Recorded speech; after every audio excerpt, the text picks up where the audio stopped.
کاکڑ صاحب، سپہ سالار Pakistan army general Asim Munir صاحب، interim government کے قابل احترام وزراء، انٹرم گورنمنٹ کے زمانے کے چیف منسٹرز اور منتخب حکومت کے وزراء کرام،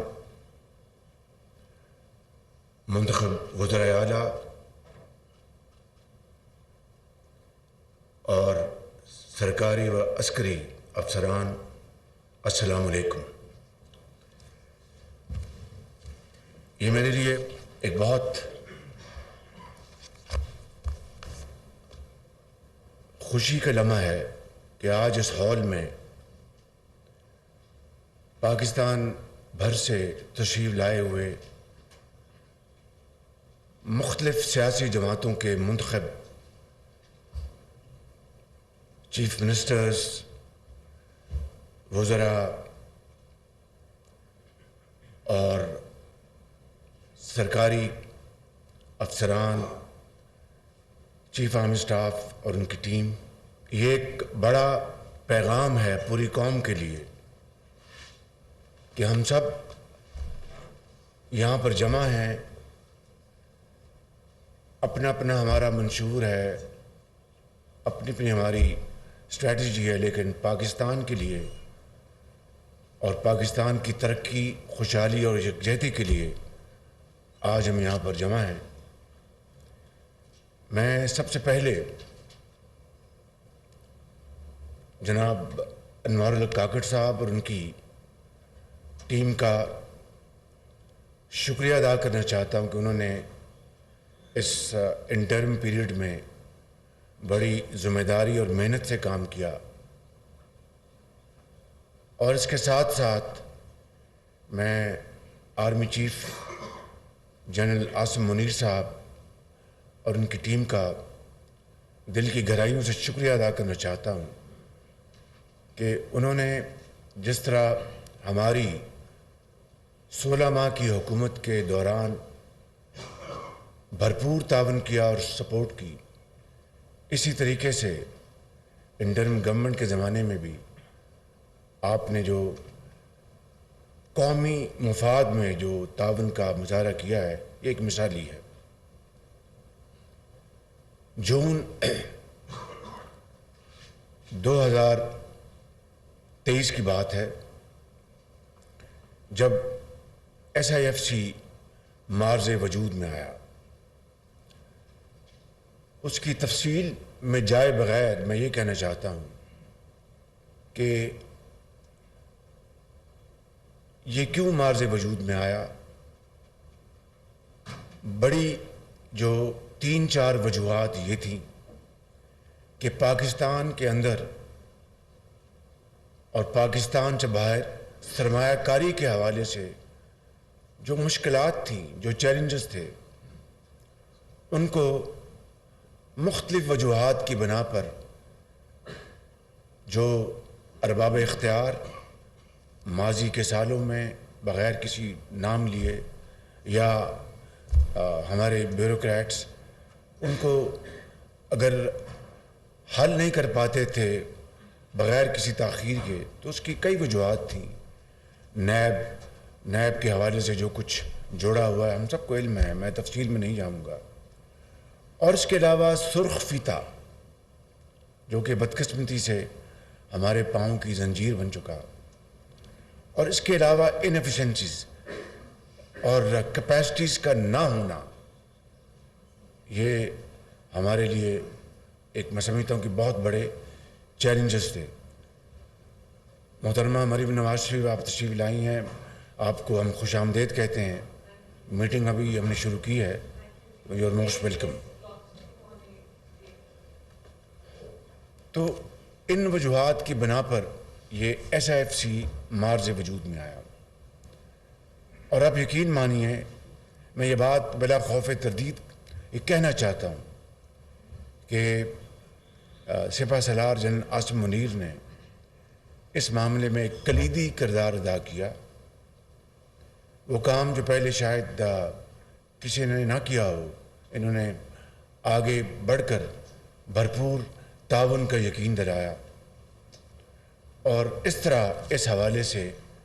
یہ مرحلہ طے ہوا۔ آج الحمدللہ میں نے یہ دیکھا کہ ایس اے ایف سی کی 8 مہینوں میں ایپیکس میٹنگز ہوئیں، اور اس کے بعد بے شمار ایگزیکٹو کمیٹی کی میٹنگز ہوئیں، اور ورکنگ لیول پر شاید 200 سے زیادہ میٹنگز ہوئیں، اور اس کے نتیجے میں کئی ٹھوس فیصلے ہوئے، اور ان ٹھوس فیصلوں کے اوپر عمل درآمد بھی ہوا۔ میں اس کی تفصیل میں نہیں جاؤں گا، مختصر ایک لسٹ میں پڑھوں گا جس سے کہ اندازہ ہو جائے گا کہ ان 8-9 ماہ میں اس میکنزم نے وہ جو ماضی میں جو ڈیلیز ہوتی تھی، ان آرڈینیٹ ڈیلیز، اور جو تاخیری حربے استعمال کی جاتے تھے یا جان چھڑانے کے لیے فائل کو ادھر ادھر کیا جاتا تھا، وہ سارا کام دھندا بند ہو گیا، اور تیزی کے ساتھ ارک ریزی کے ساتھ فیصلے ہونے شروع ہوئے۔ اس کے بعد جو ہم نے 16 ماہ میں 13 رکنی جو کولیشن حکومت تھی، اور پاکستان دیوالیہ ہونے کے بہت قریب جا پہنچا تھا، جس کو کہتے ہیں at the brink of bankruptcy, اس کو ہم نے سب جماعتوں نے مل کر، سب زعماء نے فیصلہ کیا کہ سیاست جاتی تو جائے، ریاست کو بچانا بہت ضروری ہے۔ الحمدللہ وہ آئی ایم ایف کے ساتھ ایک سٹینڈ بائی ایگریمنٹ ہو گیا، اور اس کے بعد میں پرائم منسٹر صاحب آپ کو مبارکباد دیتا ہوں، آپ کی فائنینس کی ٹیم کو، ڈاکٹر صاحبہ کو، اور سب کو فرداً اور اجتماعاً، جنہوں نے اس معاہدے کے اوپر بڑی سختی کے ساتھ آپ نے عمل کروایا مل کر، اور اس کا نتیجہ یہ نکلا کہ ابھی کل آئی ایم ایف کے ساتھ سٹاف لیول ایگریمنٹ ہو گیا، اور انشاءاللہ امید کی جاتی ہے کہ اگلے مہینے جو $1 بلین سے بڑی جو قسط ہے وہ آنے والی ہے۔ لیکن کیا is this our ultimate achievement? The answer is big no. یعنی ہمیں جہاں پر اپنی جو معاشی استحکام لے کے آنا ہے، اور میکرو لیول پر جس کے لیے انٹرم گورنمنٹ میں کاوشیں ہوئیں، اس کی بھی میں نے ابھی تحسین کی، اس کو ابھی ہم نے اس میکرو لیول اسٹیبلٹی کو ہم نے آگے لے کر جانا ہے، اور جس کے لیے یہ بات طے ہے کہ ایک اور ایگریمنٹ کے بغیر ہمارا گزارا نہیں ہے۔ لیکن کیا اس سے معاشی استحکام آ جائے گا؟ کیا اس سے جو ہماری جو گروتھ ٹریجکٹری ہے وہ بڑھنا شروع ہو جائے گی؟ کیا اس سے ملک کے اندر خوشحالی کا ایک انقلاب آ جائے گا؟ ایک بہت بڑا ایک سوال ہے جس کا ہمیں جواب ایک اس کے صحیح پرسپیکٹو میں دینا ہوگا۔ یہ پروگرام جو ہے، جو ہمیں مزید ایک اور پروگرام چاہیے، اس کا دورانیہ 2 سال یا 3 سال ہو سکتا ہے، اس میں ہم نے اس پروگرام کے ساتھ ساتھ ڈیپ روٹڈ اسٹرکچرل ریفارمز لے کے آنی ہیں، جس کے بغیر اگر کوئی یہ سمجھتا ہے کہ پاکستان میں خوشحالی آ جائے گی اور جو اکانومی جو ہماری جو بلیڈ کر رہی ہے بہت بری طرح سے وہ بند ہو جائے گی، میں سمجھتا ہوں کہ یہ ایک خواب ہے۔ اگر ہم نے میکرو لیول پر اسٹیبلٹی ہم لانا ایک انتہائی ضروری قدم ہے، اس کے ساتھ ساتھ ہمیں مختلف جو میدانوں میں ڈیپ روٹڈ ریفارمز لے کے آنی ہیں، اسٹرکچرل چینجز لے کے آنی ہیں۔ مثال کے طور پر آپ کا FBR ہے، تو اس کو اگر ہم نے ریفارم نہ کیا، اس میں اگر ہم نے اس کو مکمل طور پر ڈیجیٹائز نہ کیا، اور دوسرے ہم نے ضروری اقدامات نہ اٹھائے، تو یہ جو گیپ ہے، جو آج ہمارا جو اس سال کا 23-24 کا جو آپ کا تخمینہ ہے ریسیٹس کا یا محصولات کا، وہ 9 ٹریلین روپیز ہے، تو ایک محتاط اندازہ ہے کہ 9 ٹریلین یہ ہماری جو محصولات ہیں، تو ایکچول ہماری جو محصولات ہونی چاہیے وہ کہیں وہ 13-14 ٹریلین روپیز ہونی چاہیے۔ یہ 3-4